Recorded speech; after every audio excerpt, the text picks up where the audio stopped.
हे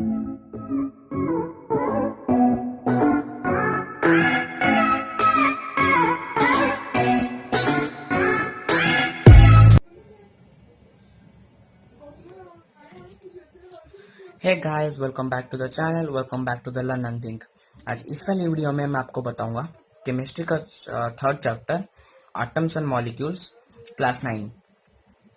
मैं आपको पहले एक चीज क्लैरिफाई कर देता हूं कि ये एक ऑब्जेक्ट है। मान लो इसको अगर हम देखेंगे, ये छोटे छोटे छोटे छोटे पार्टिकल्स में डिवाइड हुए हैं, और उसी एक पार्टिकल्स को अगर हम उठाएंगे तो उसी एक पार्टिकल्स भी छोटे छोटे छोटे छोटे पार्टिकल्स में बने होंगे। फिर से उसी पार्टिकल्स में अगर एक पार्टिकल हम उठाएंगे, वो भी छोटे छोटे छोटे छोटे पार्टिकल्स में बटे होंगे। और उसी एक पार्टिकल्स को अगर हम लेंगे, उसी पार्टिकल्स को हम बोलेंगे एटम, जो और फर्दर डिवाइड नहीं हो सकता है। ठीक है, मतलब ये उसी मैटर का लास्ट स्टेज होता है। अगर हम कहेंगे तो फिर वो उसी एटम और डिवाइड नहीं हो पाएगा। ठीक है, एक आदमी है लैवॉयसर, जो कि दो ठो लॉ इन्वेंट किए थे। मतलब हाँ, इन्वेंट किए थे। इधर लिखा हूं मैं, Lavoisier created two laws, that is law of conservation of mass. Law of conservation of mass क्या है? Mass can neither be created nor be destroyed in a chemical reaction. मतलब केमिकल रिएक्शन में मास डिस्ट्रॉय नहीं हो सकता, और before experiment में मास जो रहेगा और आफ्टर एक्सपेरिमेंट में मास वही रहेगा। ये देख लीजिए। अगर ठीक है, उसके बाद एलिमेंट्स क्या क्या हैं? एलिमेंट्स हमको पता है, hydrogen, carbon, nitrogen, oxygen etcetera. और कंपाउंड है H2O, molecule H2O, carbon dioxide, NH3, ये सारा है। ठीक है, और उनका सेकेंड लॉ है लॉ ऑफ कांस्टेंट प्रोपोर्शन। इस constant law of constant proportion में वो बताएंगे, in a compound the elements are always present in a definite proportion of mass. एक कंपाउंड में जो एलिमेंट्स होते हैं वो डेफिनाइट प्रोपोर्शन मास में होते हैं, उनका मास कांस्टेंट रहता है। जैसे कि एग्जाम्पल लेते हैं वाटर। वाटर का फॉर्मूला हमको पता है कि H2O। ठीक है, अगर वाटर का एक एटम का मास लेंगे तो फिर हाइड्रोजन का होगा, एक एटम हाइड्रोजन का मास है 1 AMU। AMU हम आगे पढ़ेंगे AMU क्या होता है। अभी के लिए मैं बता लेता हूँ कि AMU का फुल फॉर्म है एटॉमिक मास यूनिट। ठीक है, और ऑक्सीजन का है 16 AMU। अगर हम टोटल मास ऑफ हाइड्रोजन बोलेंगे तो फिर ये 2 AMU है इधर, क्योंकि 2H2 है। ठीक है, और टोटल मास ऑफ ऑक्सीजन है 16 AMU। ठीक है, तो फिर रेशियो हो जाएगा 2 डिवाइडेड बाय 16, जो कि है 1/8, 1:8। ठीक है, और मैं आपको बता देता हूँ कि 1 AMU होता है 1.6 इंटू 10⁻⁻27 kg। ठीक है, उसके बाद उसके बाद एक आदमी आते हैं, उनका नाम है जॉन डाल्टन, जो कि वो थ्योरी दिए हैं जिसका नाम है डाल्टन्स एटॉमिक थ्योरी। ठीक है, उनका फर्स्ट थ्योरी है। आप इसको, उनके थ्योरी को, ये जो पॉइंट्स है उनको आप पोस्टुलेट्स भी बोल सकते हैं। तो फिर हम ऐसे बोलेंगे, उनका फर्स्ट पोस्टुलेट्स है, all matter is made up of tiny particles called atoms. मैं आपको पहले बता दिया, जो मैटर है छोटे छोटे छोटे टाइनी पार्टिकल्स से बने होते हैं, उनका नाम है atoms. Atoms are called Atoms are individual particles which cannot be created or destroyed in a chemical reaction. Atoms हैं वो कैन नॉट बी क्रिएटेड, मतलब वो क्रिएट नहीं हो सकते, कि डिस्ट्रॉयड भी नहीं हो सकते केमिकल रिएक्शन में। हम इसको समझे थे कि law of conservation of mass में इसको हम समझे थे। ठीक है, और उनका थर्ड पोस्टुलेट है, atoms of a given element are identical in mass and chemical properties. जैसे ऑक्सीजन का, जैसे हाइड्रोजन का एटम है H, और हाइड्रोजन का आटम H और हाइड्रोजन में जितने भी आटम्स हैं और सबका मास सेम होगा और सेम केमिकल प्रॉपर्टीज शो करते होंगे। और उसका फोर्थ पोस्टुलेट्स है atoms of different elements have different masses and different properties. और डिफरेंट एलिमेंट के अंदर डिफरेंट आटम्स होता है और डिफरेंट केमिकल प्रॉपर्टीज और उनका मास भी डिफरेंट होता है। जैसे कि हाइड्रोजन के आटम का नाम है H और ऑक्सीजन का आटम है O और दोनों इक्वल नहीं है, इसलिए मैं इनइक्वल टू साइन दिया हूं। ठीक है। और उनका फिफ्थ पोस्टुलेट्स है atoms combine in the ratio of small whole number to form compound. हमें पता है कि जितने भी आटम्स कंबाइन होके जो रेशियो बनते हैं वो सारे होल नंबर कंपाउंड जो बनने के लिए जो छोटे छोटे आटम्स कंबाइन होते हैं वो होल नंबर में होता है। जैसे हम देखते हैं कि कार्बन डाइऑक्साइड वो होता है CO2, 2 एक होल नंबर है और 2 होल नंबर के फॉर्म में होता है। हम कभी नहीं भी देखें कि CO 0.5, तो ये क्रॉस है। हम देखें ये CO2, ये उनका एक पोस्टुलेट है। और उनका सिक्स पोस्टुलेट है the relative number and kind of atoms are constant in a given compound. The relative number and the kind of atoms are constant in a given compound. हमें पढ़े थे कि लॉ ऑफ डेफिनेट प्रोपोर्शन। इसका meaning है कि जैसे हम example ले लेते हैं H2O। ठीक है। H2O उसमें two atoms of hydrogen and 1 atoms of oxygen है। ठीक है। उन दोनों का रेशियो है 1:8। आप एरो से वाटर लाइए, उनका होगा 1:8। नाले से भी लाइए 1:8, ओशन से भी लाइए 1:8। उसके बाद एटम, मैं आपको समझा देता हूँ what is atom. Atom is the smallest particle of matter which can not be divided further. मैं आपको ये बताया था, वो एक मैटर में स्मॉलेस्ट पार्टिकल्स है जो can not be divided into further. How big are atoms? Atoms are too small, they are small than we imagine. Atoms बहुत ही स्मॉल होते हैं, हम इमेजिन से बाहर होते हैं। उसके बाद radius of atom of hydrogen. Hydrogen का इतने छोटे होते हैं कि एक हाइड्रोजन का एटम का रेडियस है 10⁻⁻10 मीटर। ठीक है। उसके बाद symbol for element. Dalton was first scientist to use the symbol for elements in every specific sense. Dalton first scientist है जो कि सिंबल दिए थे रिप्रेजेंट करने के लिए एक एलिमेंट को। वो ऐसे दिए थे और ऐसे डायग्राम ड्रॉ करके दिए थे। हाइड्रोजन का ऐसे था, फास्फोरस का ऐसे था। ठीक है। But Bergelius suggested that the symbol of element be made from 1 or 2 letters of name of the element that we are using till now. लेकिन बर्जिलस सजेस्ट किए थे कि एलिमेंट्स का नाम उसी 1 और 2 लेटर्स में होना चाहिए। उसके बाद rules for writing the element.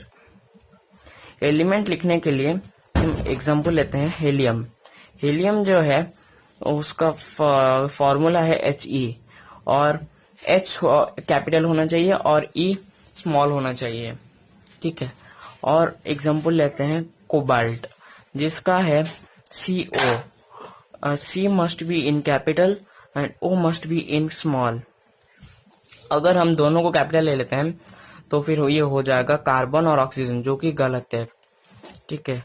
अब हम कभी कभी देखते हैं कि आयरन जिसका फॉर्मूला है Fe, क्योंकि कोई कोई एलिमेंट्स लैटिन वर्ड से भी निकाला जाता है और आयरन का लैटिन वर्ड है फेरम। ठीक है। और मैं आपको कुछ एलिमेंट्स मेन एलिमेंट्स इधर लिख दे रहा हूँ, जो कि फ्लोरीन का F है, यूरेनियम का U है, कार्बन का C है, पोटेशियम का K है। और चैप्टर खत्म होने के बाद लास्ट में आप देखेंगे कुछ बहुत सारे एलिमेंट्स में लिखा हूं, वो आप देख लीजिएगा। उसका पढ़ेंगे हम what is atomic mass. Mass of one atom of an element, मतलब एक मैटर में जो वन मास है उसको उसी मास को हम एटॉमिक मास बोला जाता है। और उसी मास को हम मेजर करते हैं एएमयू यूनिट देके, ठीक है। और एक एएमयू होता है 1/12 the mass of one carbon atom, ठीक है। और हाइड्रोजन का होता है 1 एएमयू, और कार्बन का होता है 12 एएमयू, और नाइट्रोजन का होता है 14 एएमयू। नाइट्रोजन, कार्बन, हाइड्रोजन, ठीक है। एएमयू का फुल फॉर्म है एटॉमिक मास यूनिट, ठीक है। और अब आपके कुछ माइंड में क्वेश्चन आ रहा होगी आटम कैसे एग्जिस्ट करते हैं, ठीक है। कोई आटम अकेले एग्जिस्ट करते हैं और कोई आटम कंबाइन होकर एग्जिस्ट करते हैं। जैसे O do not exist, O2 is oxygen gas. दो ठो ऑक्सीजन कंबाइन होके वो एग्जिस्ट करते हैं। O3 मिल अगर और एक आटम ज्वाइन हो जाता है तो फिर ये ओजोन बन जाते हैं। H do not exist, H2 hydrogen gas. Helium वो अकेले एग्जिस्ट करता है, ठीक है। उसके बाद देखेंगे the number of atoms constituting a molecule is known as atomicity. The number of atoms constituting a molecule, एक मॉलिक्यूल में जितने भी एटम होते हैं उसको हम एटोमिसिटी बोला जाता है। जैसे हेलियम में एक ही एटम है, उसको हम मोनो एटॉमिक बोला जाता है। उसके बाद ऑक्सीजन में दो एटम्स है, इसलिए हम उसको डाई एटॉमिक बोला जाता है। ओजोन में 3 एटम्स होते हैं, इसलिए हम टेट्रा एटॉमिक बोला जाता है। अगर हम किसी के 4 और मोर एटम्स को हम पॉली एटॉमिक बोलते हैं, जिसका है सल्फर। उसके बाद हम पढ़ेंगे what is ion. Compounds must be composed of metals and non-metals, contains charged species, that is the charged species are known as ions.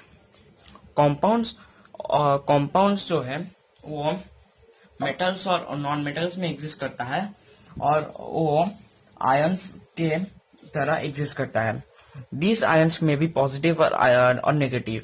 वो आयन पॉजिटिव भी हो सकता है, नेगेटिव भी हो सकता है।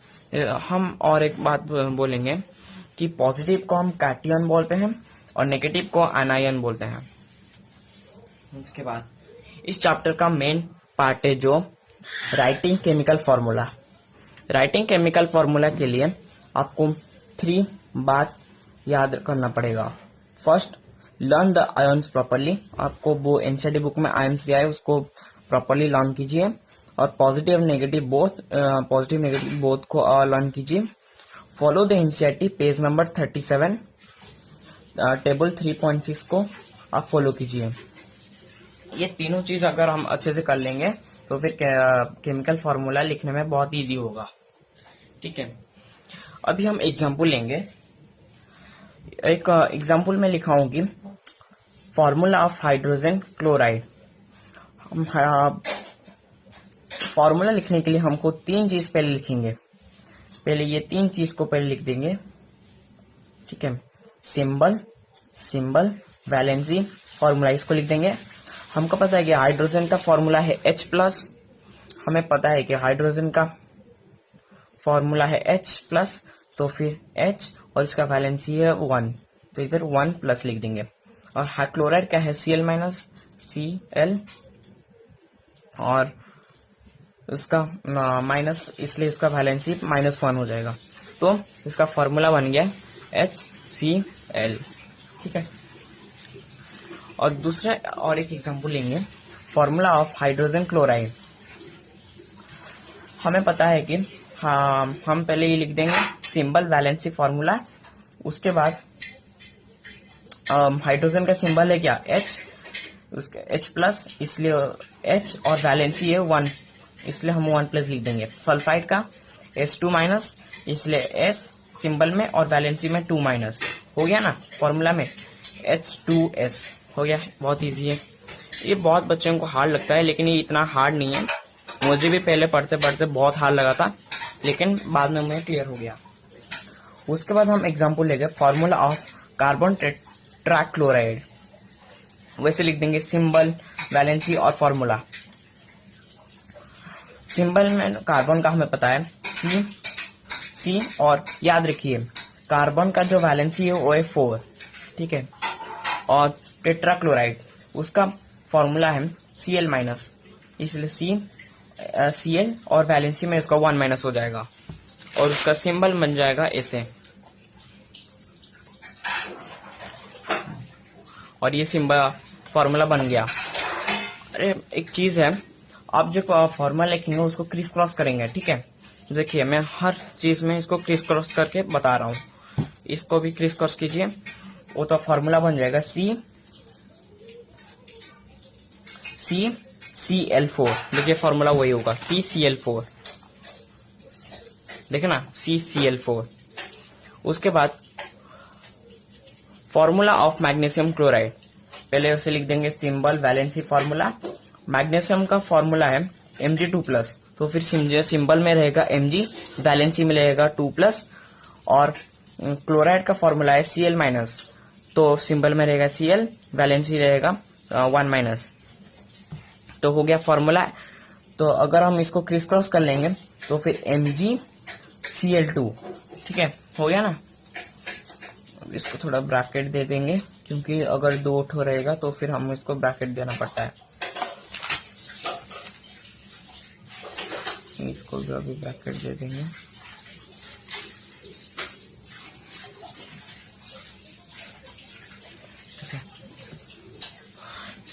अब लेंगे फॉर्मूला ऑफ एल्यूमिनियम ऑक्साइड। वैसे जैसे लिखना होगा लिख देंगे, और सिंबल, वैलेंसी, फॉर्मूला। और एल्यूमिनियम का फॉर्मूला है Al3+, इधर सिंबल में Al लिख देंगे, वैलेंसी में 3+ लिख देंगे। और ऑक्साइड का फॉर्मूला है O2-, और सिंबल में O लिख देंगे, वैलेंसी में 2- लिख देंगे। और इसको क्रिस क्रॉस कर लेंगे तो फिर फॉर्मूला निकल आएगा Al2O3, ठीक है। अब लिखें, अब एक फॉर्मूला लेंगे, फॉर्मूला ऑफ कैल्शियम हाइड्रोक्साइड। हम जैसे लिखना होगा सिंबल, वैलेंसी, फॉर्मूला लिख देंगे। और हमें पता है कि कैल्शियम का है Cl2+, तो फिर Ca, और वैलेंसी में 2+। और हाइड्रोक्साइड का OH-, तो फिर सिंबल में OH और वैलेंसी में 1-। अगर हम क्रिस कर लेंगे तो फिर फॉर्मूला हो जाएगा CaOH2। और हाँ, ब्रैकेट देने में मत भूलना।